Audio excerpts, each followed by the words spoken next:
Chapter 5. The Baker's Dozen. If a dozen is 12, why is baker's dozen 13? Read this play to find out how this tradition began. Narrator 1. In the Dutch colonial town later known as Albany, New York, there lived a baker, Wam Amsterdam, who was as honest as he could be. Narrator 2. Each morning he checked and balanced his scales, and he took great care to give his customers exactly what they paid for, not more and not less. Narrator 3. Van Amsterdam's shop was always busy, because people trusted him, and because he was a good baker as well. And never was the shop busier than in the days before December 6, when the Dutch celebrates St. Nicholas Day. Narrator 4. At that time of year, people gathered to baker's shop to buy his fine St. Nicholas cookies. Narrator 1. Made of gingerbread, iced in red and white.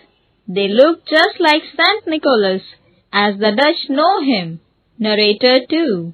Tall and thin with a high red bishop's cap and a long red bishop's cloak. Narrator 3. One St. Nicholas Day morning, the baker was just ready for business when the door of his shop flew open. Narrator 4. In walked an old woman, wrapped in a long black shawl. Woman, I have come for a dozen of your St. Nicholas cookies. Narrator 1. Taking a tray, Van Amsterdam counted out 12 cookies. He started to wrap them, but the woman reached out and stopped him. Woman, I asked for a dozen. You have given me only 12. Baker, Madam, everyone knows that a dozen is 12. Woman, but I say a dozen is 13. Give me one more. Narrator 2. Van Amsterdam was not a man to bear foolishness. Baker, Madam, my customers get exactly what they pay for, not more and not less. Woman, then you may keep your cookies. Narrator 3. She turned to go, but stopped at the door. Woman, Van Amsterdam, however honest you may be, your heart is small, and your feast is tight. Fall again, mount again, and learn how to count again. Narrator 4. Then she was gone. Narrator 1. From that day, everything went wrong in Van Amsterdam's bakery.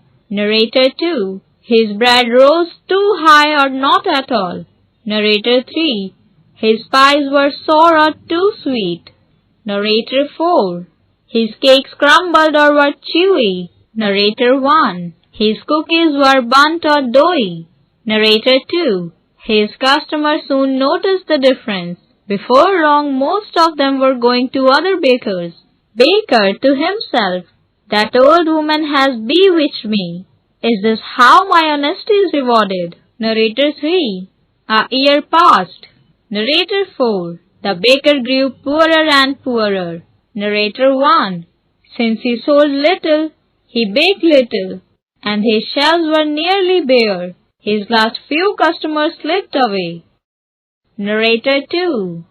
Finally, on the day before St. Nicholas Day, not one customer came to Van Amsterdam's shop. Narrator 3. At that day's end, the baker sat alone, staring at his unsold St. Nicholas cookies. Baker, I wish St. Nicholas could help me now. Narrator 4. Then he closed his shop and went sadly to bed. Narrator 1. That night the baker had a dream.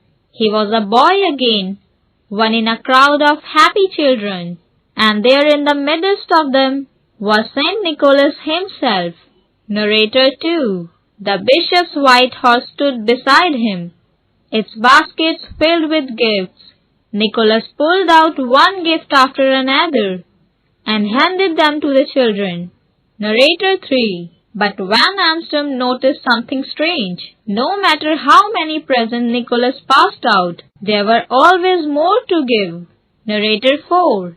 In fact, the more he took from the baskets, the more they seemed to hold. Narrator 1. Then Nicholas handed a gift to Van Amsterdam. It was one of the baker's own St. Nicholas cookies. Narrator 2. Van Amsden looked up to thank him, but it was no longer St. Nicholas standing there. Narrator 3. Smiling down at him was the old woman with the long black shawl. Narrator 3. Van Amsden awoke with a start.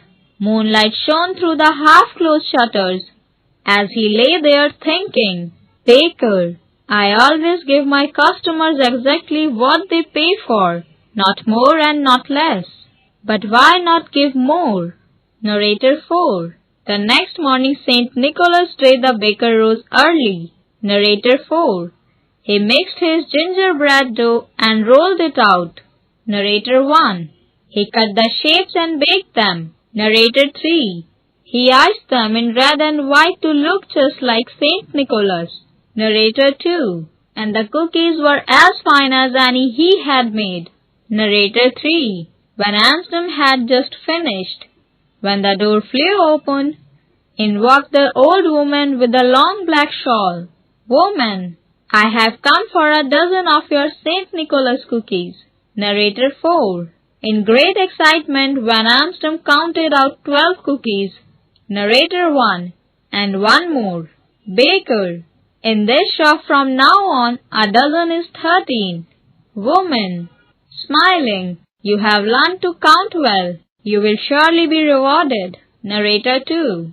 She paid for the cookies and started out. But as the door swung shut, the baker's eyes seemed to play a trick on him. Narrator 3. He thought he glimpsed the tail end of a long red